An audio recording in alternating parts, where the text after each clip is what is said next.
Welcome to Bites of Light with Angel and Seth Rohr. We provide bite-sized nuggets of wisdom to feed your soul, expand your awareness, and free your mind to help you create a more beautiful today and a brighter tomorrow. Join us in our magical kitchen as we serve up another high vibe snack for your soul.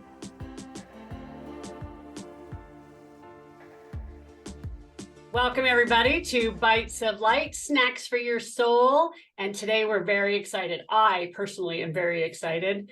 We have Daphne with us today, and she is one of our featured authors in our Bites of Light, Evolving Leadership for the Spiritual Entrepreneur book that is launching on Solstice, June 21st. We are so excited. Welcome, Daphne. Welcome. Thank you so much for having me. I am so happy that you said yes. Mm-hmm. This is going to be such an amazing experience. And you and I have already had many amazing, heartfelt, soul connection moments in our journey over the last however many years it's been. I can't even remember right now. I think it's been since 2017. 17. Mm-hmm. Yeah. So I thought we could start there and just kind of fill everybody in about how our connection came and, you know, how we started this journey to have you now collaborating with us and writing in this book. So why don't you start us off? Sounds great. I'm actually going back now to 2016 when we met in Sedona. Sedona was the first time. Mm-hmm. That's right. Yeah. During one of our certification trainings. That's right. And I totally remember the first time I saw you, I was at the dining hall and you came up and grabbed a seat with me. And we had like an instant magnetism towards each other. Yeah, 17. That was so long ago. It's amazing. Mm-hmm. Yeah. And so going through that space that we met there, and, you know, when in Sedona, that this space that we go and do all these amazing things on. There's 12 vortexes on the property. Like it's a mega retreat center in Sedona, and it is just magical itself. So it literally blows you open, even if you're not there having any facilitation. Absolutely. And I was in the midst of my transformation, trying to figure out what do I do with all this information and this awakening that I had. And I was just a sponge trying to soak everything up, to be as open as I could be, really just any experience I had. And that was a huge step for me, going there and being in it and participating, and, you know, both as a student and then getting trained as a facilitator. I remember it feeling so expansive, and the few women that I really connected with that week are all still in my life. It was just such an expansive time for me personally, too, that like the universe, every day I remember waking up at that point in my life and being like, what magic is going to happen today? Because every day I was so amazed and surprised by the different magic that would show up. And that was a very magical week for me. And the people that showed up, they were, of course, perfectly aligned with what I needed. Right. And then we ended up being co-facilitators of a group. Yes. So you and I got to really dive in and hold space together as leaders. Gosh, that was a 9-month program. That was a 9-month program. Mm-hmm. Yeah, that was a big container we got to hold together. That's right. So, and then we ended up in Texas together. Mm-hmm. Mm-hmm. Texas, and that one was extra magical. Mm-hmm. Yeah, I was sick that week. I remember I had gone on a crazy ski trip the week before, and I was energetically depleted, physically depleted. And I left the workshop that day. I tried to muster my energy to go, and I was like, I need to go back to the house. And I don't think you had even left the house that day. You might have just stayed behind anyway. Yeah. And I'll never forget sitting on that back porch and just one-on-one all day, chill, watching them build the stack of wood, observing everything, but just really getting to go really deep with you one-on-one in such an unusual setting because it was such a large group there. Yeah. Yeah. And, you know, when you do that work, the expectation is that you're in with the group. You show up and wherever you're at in that moment, you do it. But both of us, for some reason, chose to not participate, which is, against, what were the norm and what we were The code to be doing. Yeah. Right.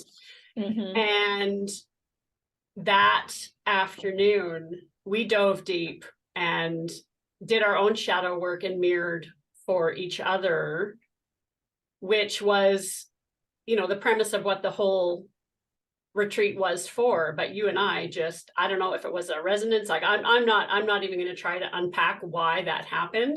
I'm just so happy it did. Totally. Yeah. Because I got the whole day with you.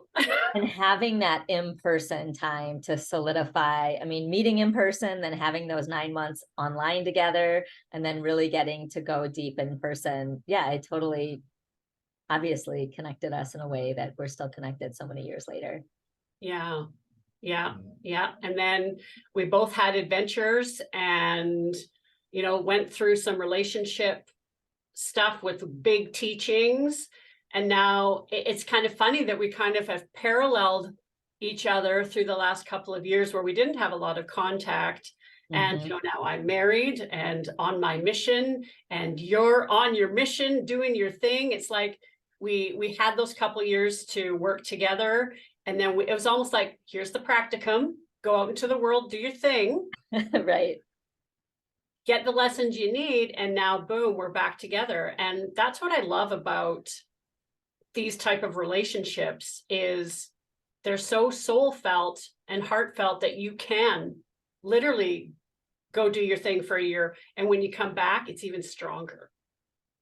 Absolutely. And what came up for me when you were talking about that, when you said the parallel, we didn't even know how parallel our lives were, right? Until we came back together and we were catching up, and it's like, whoa, oh, wow, we've been on very, very parallel journeys. So it makes total sense that we're coming back in now where we're both on our own missions. We're both partnered with amazing people.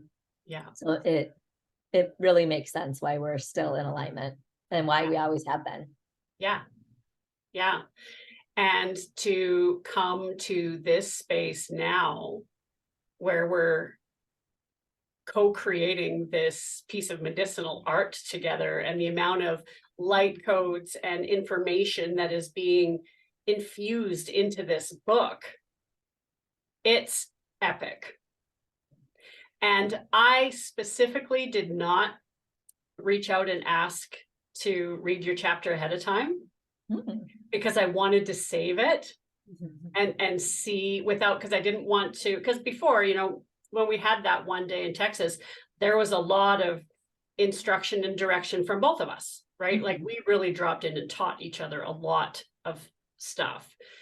And I found in this space, because I did handhold a lot of our authors and help them and pull out from them the medicine that was needed for this book. There was just this full trust that you had it, and that if you needed me, that you would reach out. Thank you. That's beautiful. Yeah.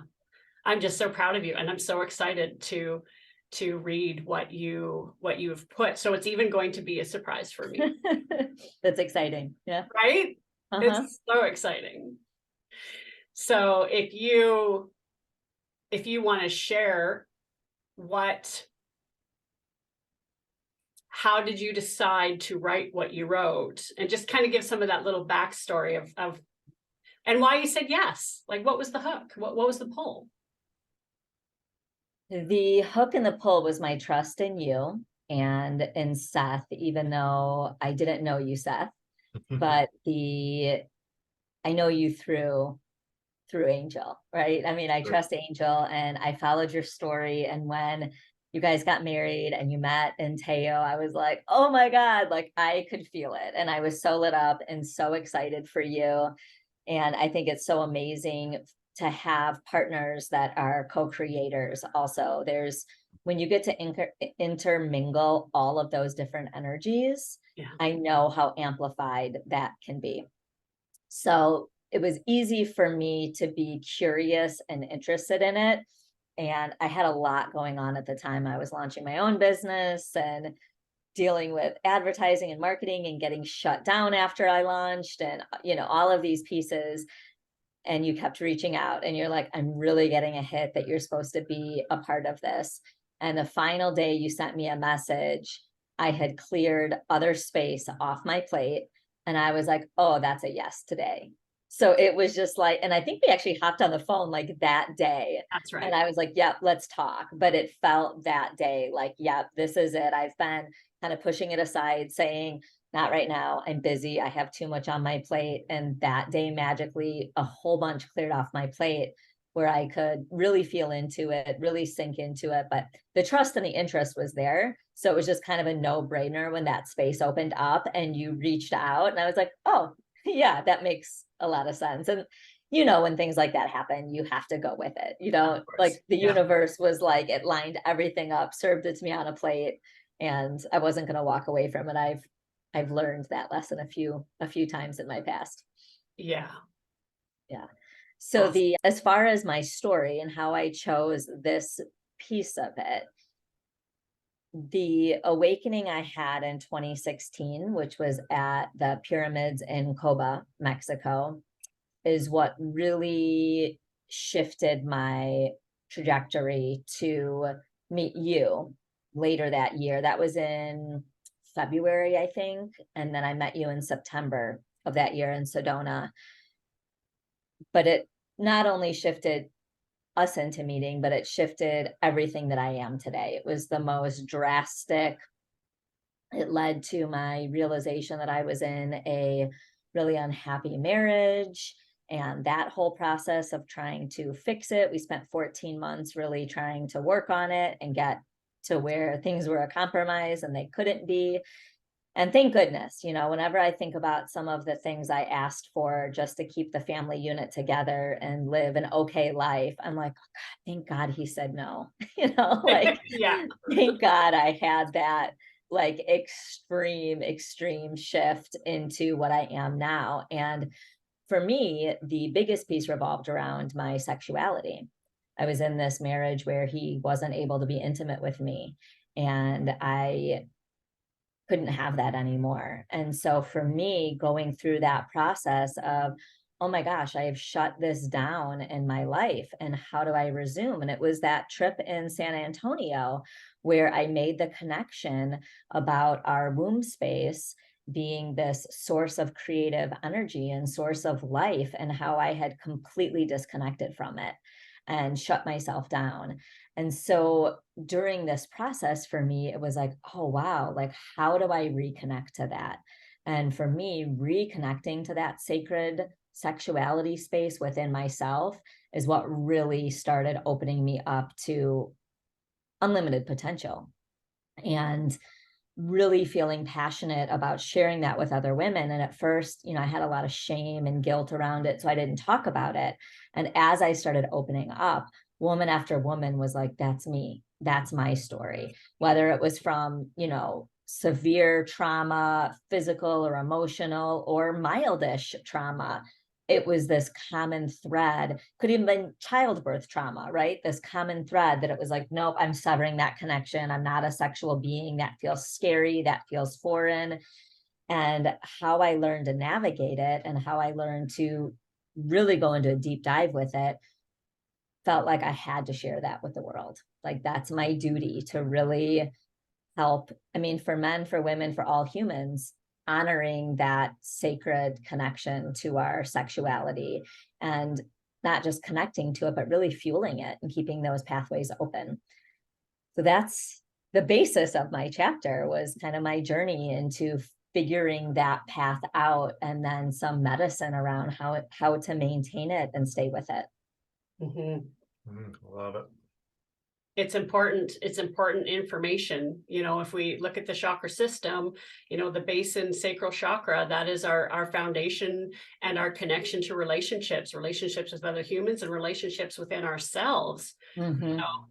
So you've just taken that sacral chakra medicine and expanding it into the world, and living from that space, and that's where we need to be.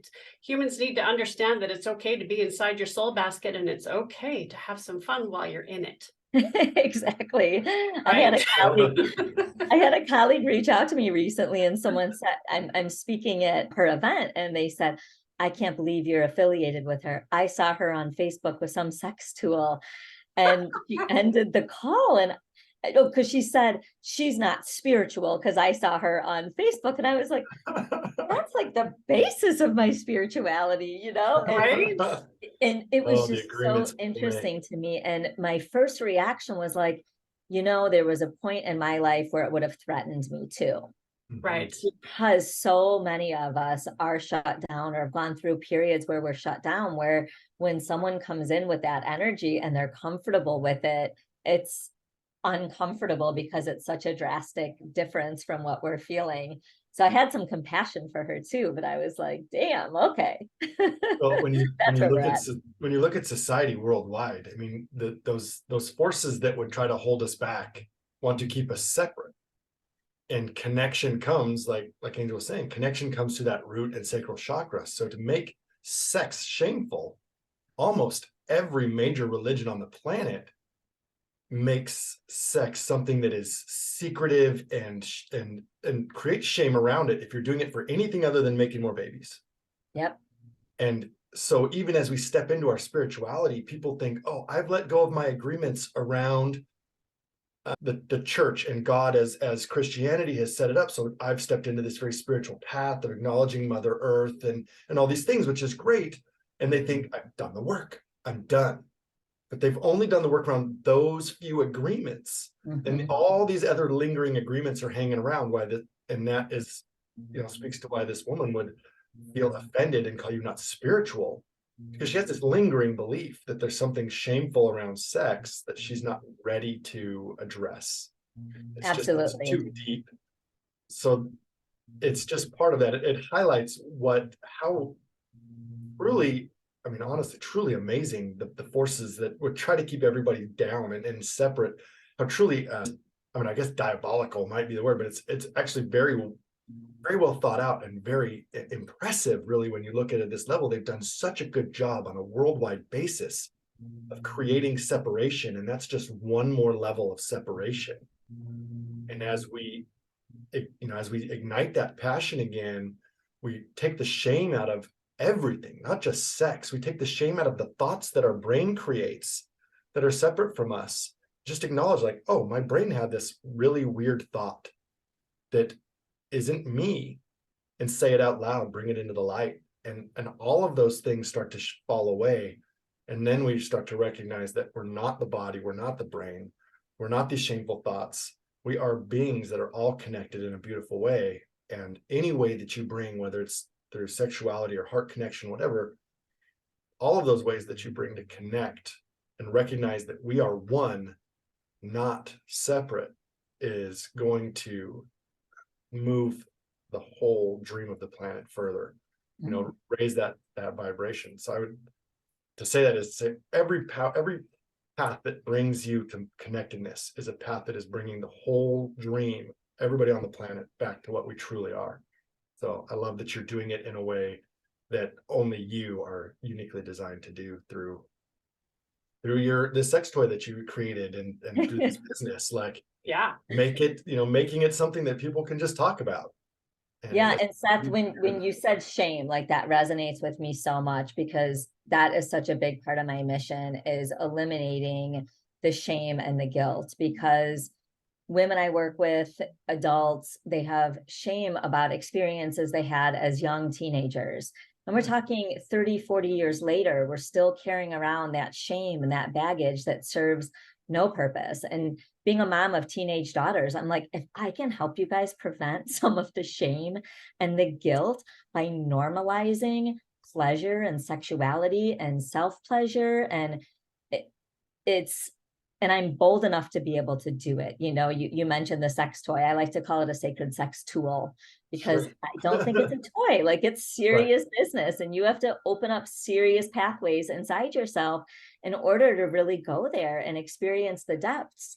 But really just normalizing the conversation around it. And people will ask me, what do you do for a living? And, it's one of the hats I wear, but just normalizing the conversation around it. And I've had amazingly good conversations with strangers who all are like, yeah, that makes total sense to me. And, one of my favorite mottos is like, the world would be a better place if women were more orgasmic. Do you agree? Not one person has disagreed with me. It's like, yeah, totally. I hate more feelings of euphoria in my life. No, thank you. Exactly. And it's, it's so much greater than sexuality, obviously, but that is such an integral part of the connection. And Seth, just like you said, we'll do all this other work, but we'll forget about that piece. Yeah. And that's where I was like, give me this information, give me this knowledge. I want to learn it. Oh, but don't talk about that because I've already blocked that off. Right. And that's when I had that aha that, hold on a second, I can't be full if that's blocked off. Just the same as if our throat chakra is blocked or our heart, any of those are these integral parts. And really unpacking the why is there all this shame and guilt? And we're passing it down generation to generation, because I grew up with so much shame and guilt and rules about, oh, you can't self-pleasure. And it doesn't make me uncomfortable at all to talk to my kids about it, but I'm in the minority. The other moms will be like, you talk about what? And I'm like, well, why not? Especially with what kids have access to these days. Like, I would rather have those conversations. They are going to be exposed to it one way or another. Exactly. And I would rather be healthy. And guess what? The kids we'll have sleepovers here and they'll ask me questions that they could find online, and they would rather have a trusted adult to talk to about it. Yeah. So yay, and really yay in trying to change that narrative and normalize it. And I'll tell you, when I first launched, it was this huge expansion and contraction. I was like, oh, of course, what have I just done? And my credit card processor shut me down that day, and I was devastated. And I was like, what? And a healer friend of mine was like, how cool is it that what you're birthing into the world is so big that you'd get shut down? Exactly. Yep. Thank you for that reframe. Right. You're on it when you're getting the resistance. We've been subjugated for so long in so many ways. And this is a point. This is a button. This is a trigger.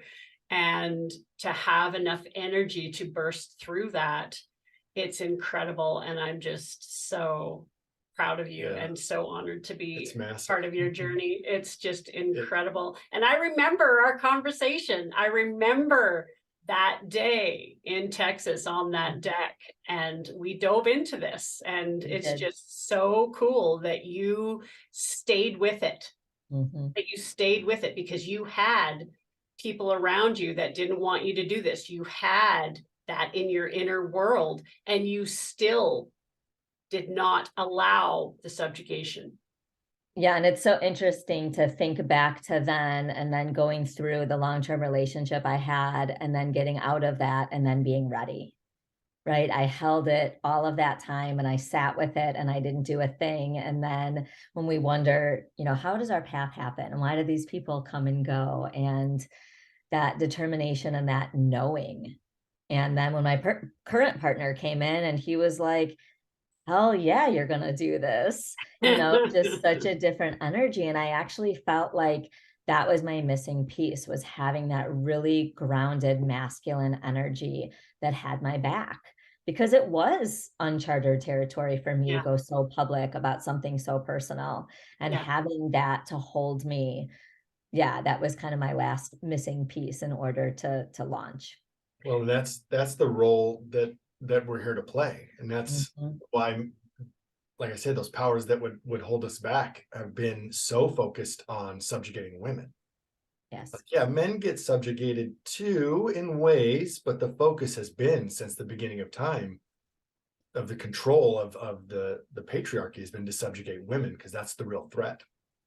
And so as men are waking up to being men and not being scared little boys that are trying to subjugate everyone around them to hold their whatever, this false sense of security, this power, and men are waking up to that and being what we were here, what the masculine energy is intended to do in this universe, and that is to support the feminine energy in creation.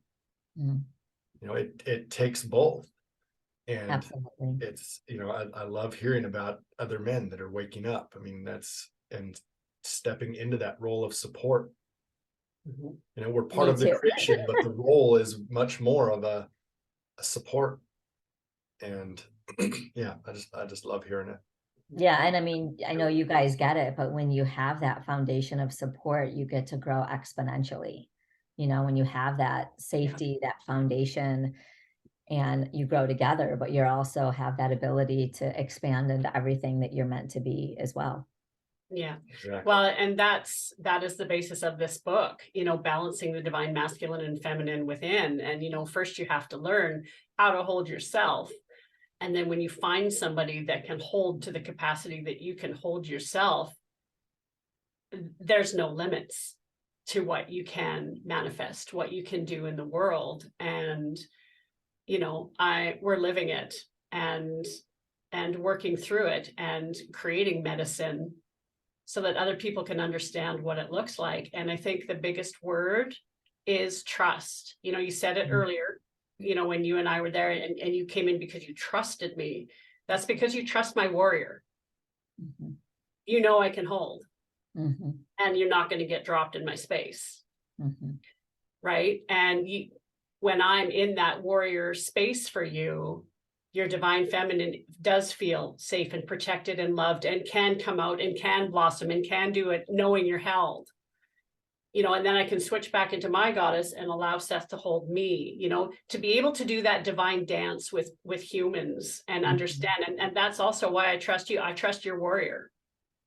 It's so amazing to hear you talk about it. I have the chills everywhere because one, I didn't have the words for when I said the fact that you two were doing this together. Yeah. I know what that connection is, but this is also in my chapter. I had a intuitive during this awakening period for like 3 weeks. I cried nonstop. I didn't know what was going on in my world.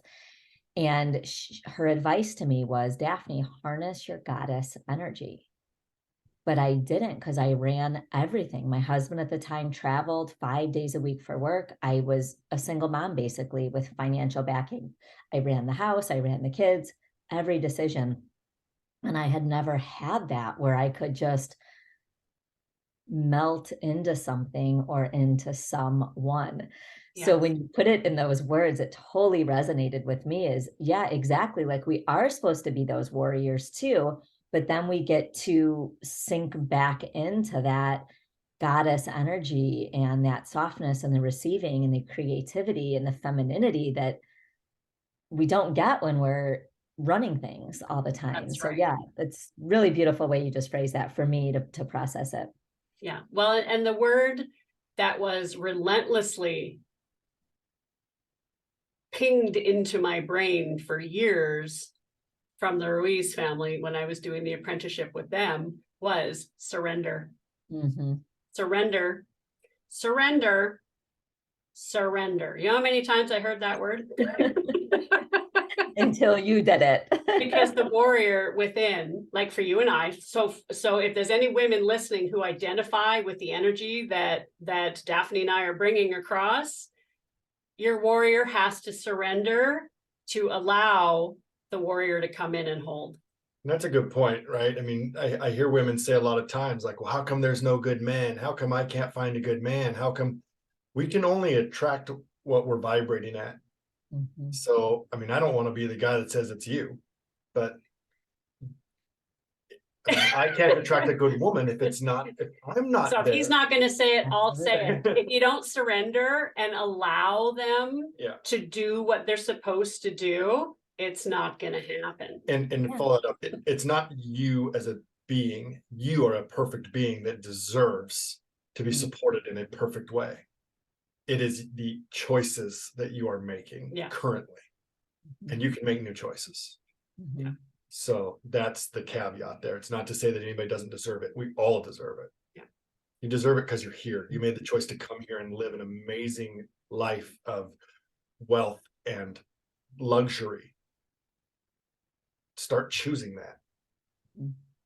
My Joe was dreaming of his perfect relationship, and he said, after I had my vision, I was like, okay, so now who do I have to be to attract that?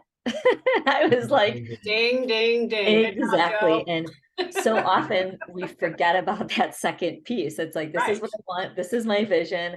But it's like, okay, if that's really what I want, what work do I need to do? What do I need to clean up? Where do I need to be? And surrendering, man, most of my life, I mean, I still am a controller personality type. Me too. And, when I get into that mode, now I can self-medicate by just organizing a drawer, right? Instead of trying to control the world around me. Right. It's like, how can I soothe myself? Clean out the junk drawer, Daphne, and you'll have your little piece of heaven. I love that. But really observing that. And guess what? I love being a controller. I can get a lot done. I can, walk into a room and navigate and give orders and direction and make things happen.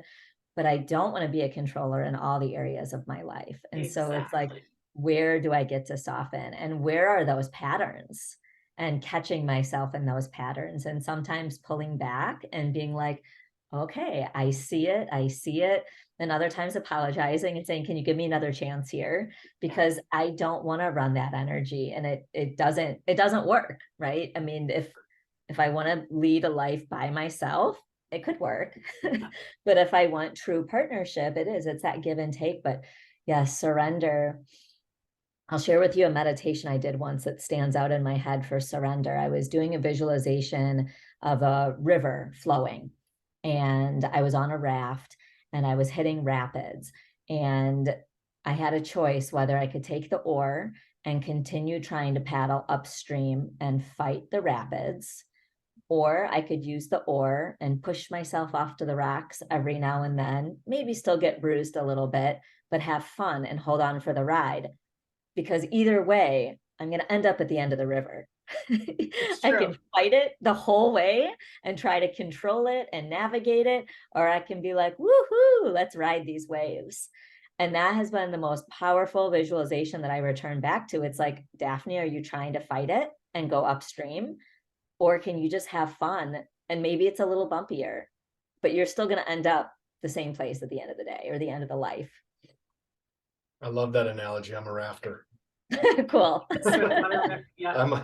Swiftwater rescue and rafting is one of my favorite hobbies. So amazing. Yeah, that's a great analogy. Yeah. And that's what it is. It's trying to find that balance within yourself and then within your partnership. And for those of us who have been the strong, independent warrior women, it is a constant awareness that has to be right here. You're allowed to surrender. You're allowed to be held. I had to tell myself that you're allowed. I had to give myself permission for my warrior to put the sword down. And when Seth and I first got together, I went hardcore with it because I'm like, I need to stop these patterns.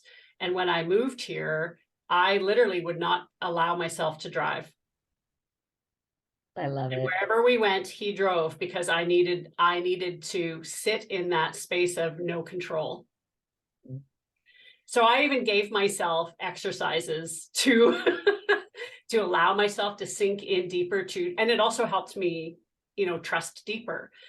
And I think that's a really important thing for people to understand is from the goddess aspect, we have to trust the warrior.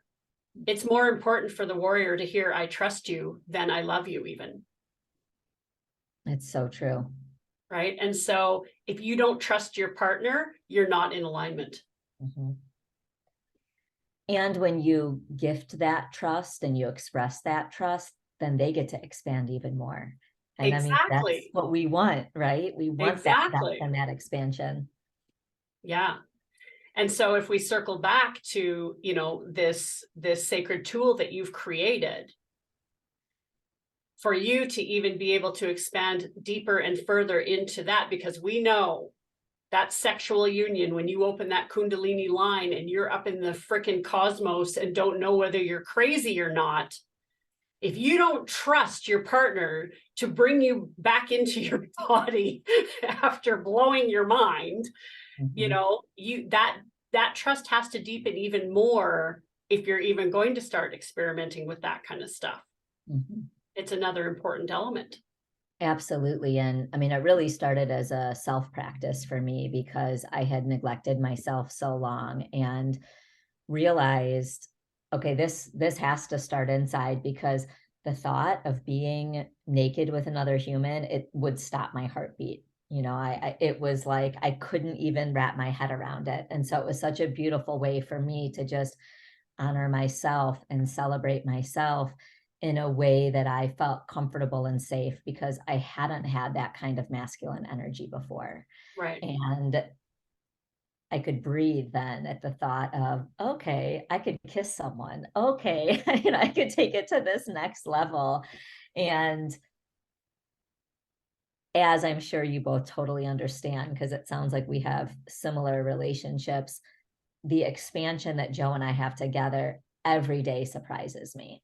Yes. It's like I knew somewhere inside of me this existed, but I didn't experience it in my life, in my extended family, and my friend circle. So to have that, my wish is for, like, oh gosh, if everybody could have this kind of relationship, how amazing would the world be? Right? This deep connection, partnership, and the constant expansion, and like no contraction. And the sexuality piece is obviously such a fun but deep, expansive space to play with other humans, and the trust that goes into that. When we talk about trust, it's, for me, it felt life or death, even though it wasn't. Yes, absolutely agree. It was, to have another human inside of my body. I mean, that to me is like that ultimate trust and openness that you have to have with someone. Yeah. Absolutely. Yeah. Absolutely. So this tool that you've made, tell us a little bit about that. Sure. So that story started in very end of 2017. I had a partner who said he knew my body better than mine because he got me to squirt. And while I thought that was like super cool, I was like, F that. I want to know my body better than anybody, because he was right. He knew my body better than me. Yeah. And I came home and I was like, okay, what toys do I have? What tools are in my toolbox that can replicate that? And I had nothing that could reach that spot.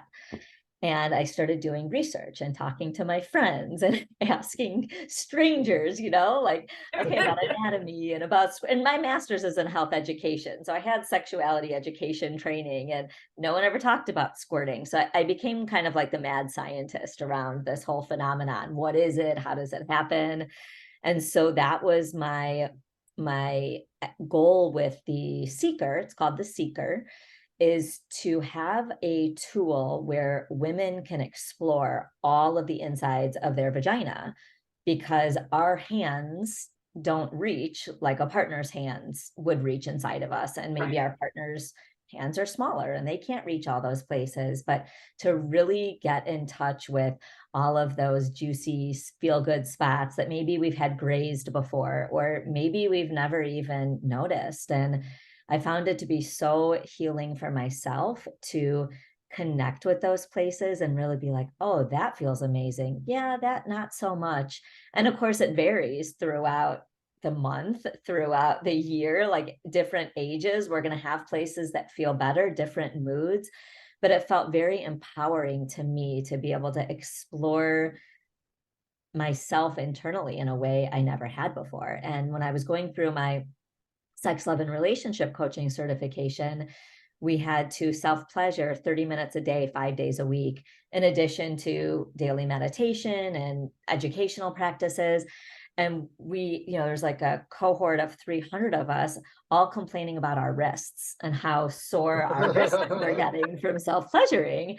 And so I also designed it ergonomically shaped. And a self-pleasuring injury. Exactly. So that by using very light pressure with your hand on the outside, you could feel very heavy pressure on the inside of your body, so that, if you wanted to have 30-minute session 5 days a week, you would have no carpal tunnel syndrome.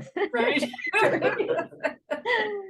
And yeah, I mean, it was this beautiful process of having to have drawings drawn up and then prototypes made. And I found a local manufacturer that's 11 minutes from my house that makes them. And all of it was downloads, the logo, the colors, it was just all like, I would just be like, oh, I got it. Oh, I got it. And it was just constant confirmation that I was supposed to be doing this, that this was, yep, all along the way. So that was a really beautiful experience. And I've had equal amounts of men reach out to me as women, and they're asking about it for their wives, or their, what's the deal with this? And, private messages, of course. And I love it. And I'm like, yeah, celebrate your woman and support her. And if you want to get up for her, awesome. Don't have the expectation that she's going to invite you into it just yet, though.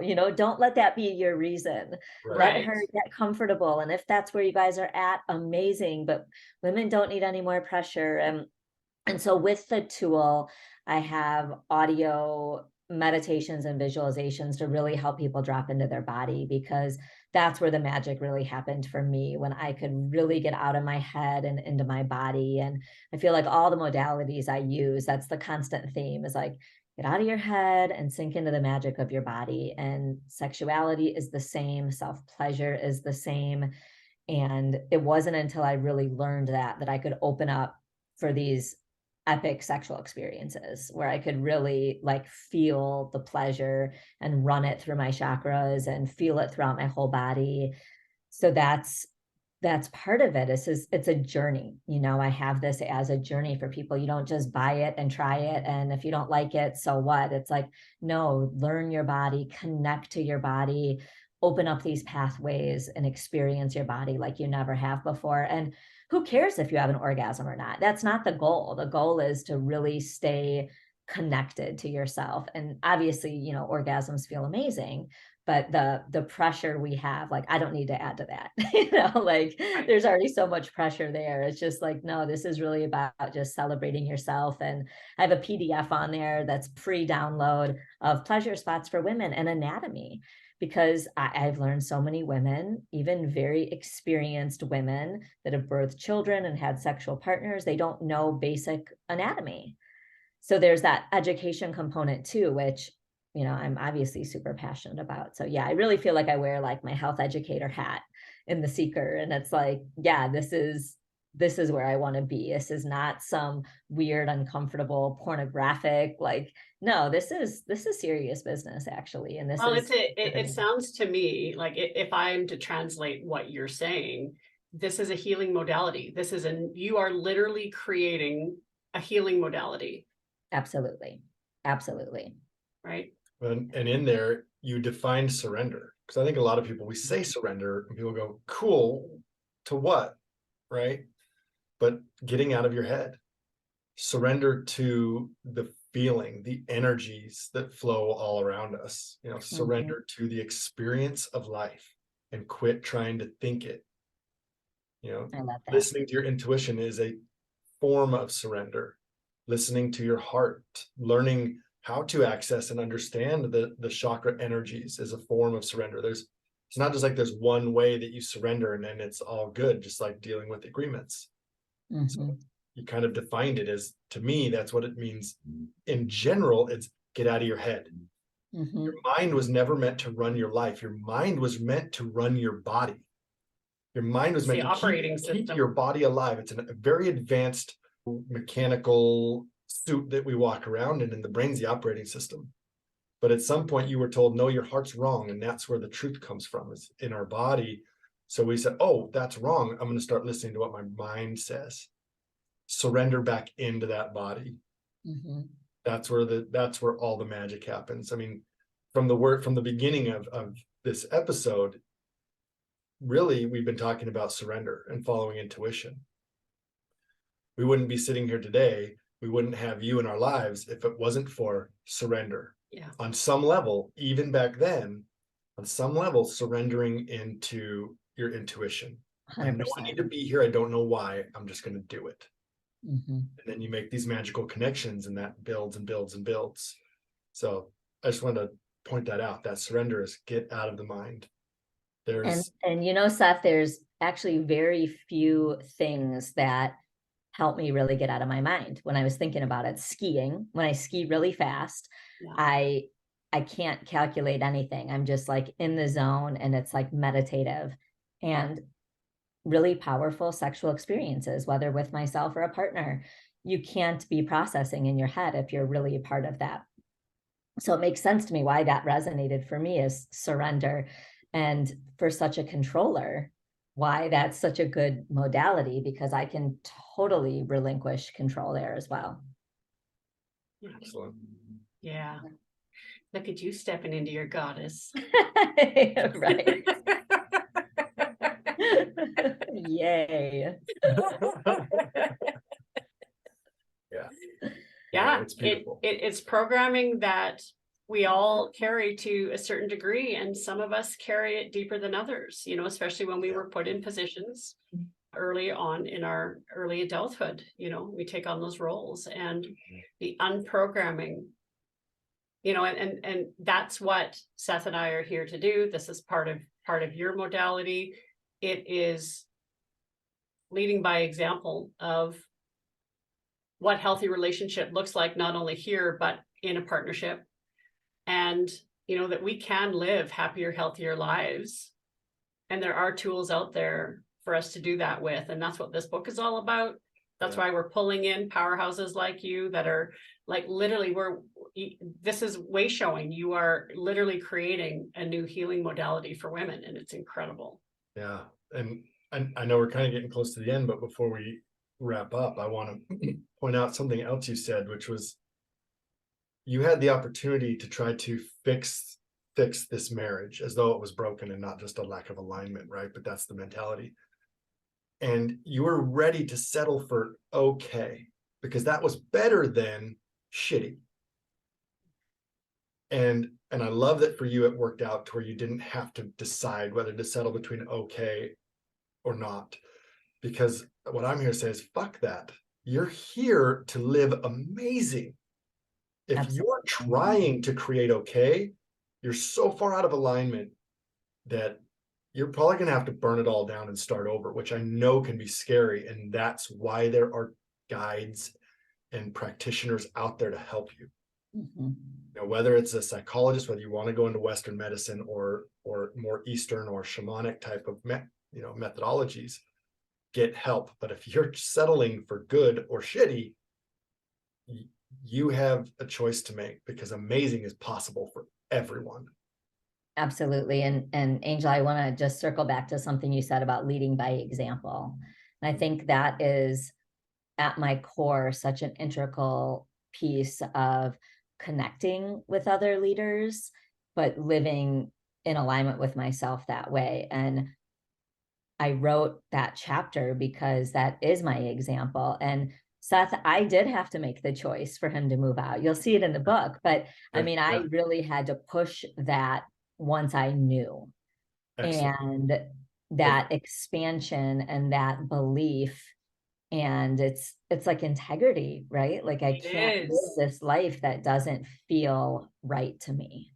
And my hope is that that's contagious for the leaders too, and the teachers too, and that starts to differentiate between us more and more.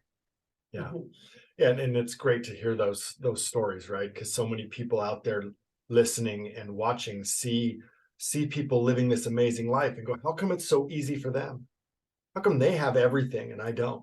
I'm telling you, it wasn't easy. Yeah. Exactly. It's not easy. We created it. and it's the challenges are, you know, it gets easier. That's the part I will also well, and this is the question, does it really get easier? Or do we just keep collecting these tools and this knowing that it's like, yeah, we can handle everything because we know it's all part of the path?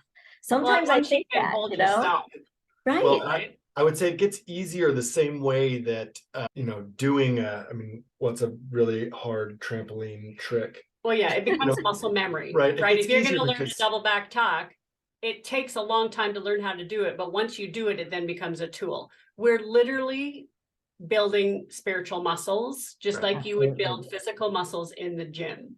right? And so the more you do it, it just becomes part of your life. In the beginning, yeah, you have to have awareness around it, and you have to have coaches to help you stay on track, and you have to make sure that you have the people in your world that cheerlead you. That is the one thing. You will have those people who do not want to see you succeed and step out of that timeline. So it is, if you stay true to yourself and you trust your intuition, you will get what you want. And surrender. And that is part of what Seth and I are creating, this community. And it started with this book, pulling in master healers that have done the work, that did walk through the mud, that did challenge the agreements, challenge the other external voices around them saying, don't do that. Don't step out of the narrative that I've created for you. You know, the people that have said yes to this book are powerhouses in their own medicine. And we are actually, this is the first time we're announcing it. We are creating a community, an online community that is launching May 1st. Yep. And all of the authors will be invited to come and facilitate and do things and be a part of that community as master teachers. And so you will, listeners, get to come and play with not only Seth and I, but Daphne and all the other people that are going to come and do this with us. You know, our mission was very clear, just like Daphne's mission was very clear. And we want to be able to provide leaders that you can trust, because we know that there are leaders out there, or coaches, or whatever you want to, whatever label they're calling themselves, that aren't in alignment. So part of our mission is to provide a safe space for you to come and do the work with people who have also done the work in their categories. Because what I've learned through this whole process of the last 10 years of my awakening, do not put all your eggs in one basket. Do not give your power away to one teacher. Make sure that you figure out what you want to learn and find the person that can give you that piece, and then go find another piece. And that's why we're creating a community of leaders. And we were very specific with who we picked. And Daphne's our sacral chakra queen, right? So, so, you know, we were very specific in how we created what we're creating. And we would love for you to come and join us in May. I prefer Pleasure Princess. Pleasure Princess. Ooh. There we go. I like that too. And Angel, when you said that these things came easy, they did, but we also had done enough work to receive it, right, Seth, to surrender into that space. And, you know, when I think of it getting easier, our mindset shifts too. I mean, for me, it's like now something comes up and I'm like, ooh, what was that? What work do I have to do there? Because I've had the support and the love of other people and communities, and I know I'll get to the other side of it. And that's the biggest value in the community piece. Yeah. Maybe not easier, but the effort becomes less effort. Exactly. Yeah. Thank you so much for joining us today, love. Such a pleasure. It was amazing. It was amazing. And I cannot wait to see how this goes for you. Tell people how they can find your medicine. Absolutely. The Seeker website, it's called Sacred Seeker, www.sacredseeker.com. And the Seeker is on there, and feel free to connect with me on social media under Daphne Paras, Paras. Awesome. Excellent. Lots of love, girl. Thank you so much. Yes. See you soon. All my love. And until the next episode. Thank you for sharing your time and energy with us. The best way to help us spread this message is to rate, review, and subscribe. If this episode impacted you in any way, share it with others. Post about it on social media, or put something in the comments. Also, check out our website for upcoming events and books at www.roarrevolution.com. All our gratitude and love. All our love. See you soon.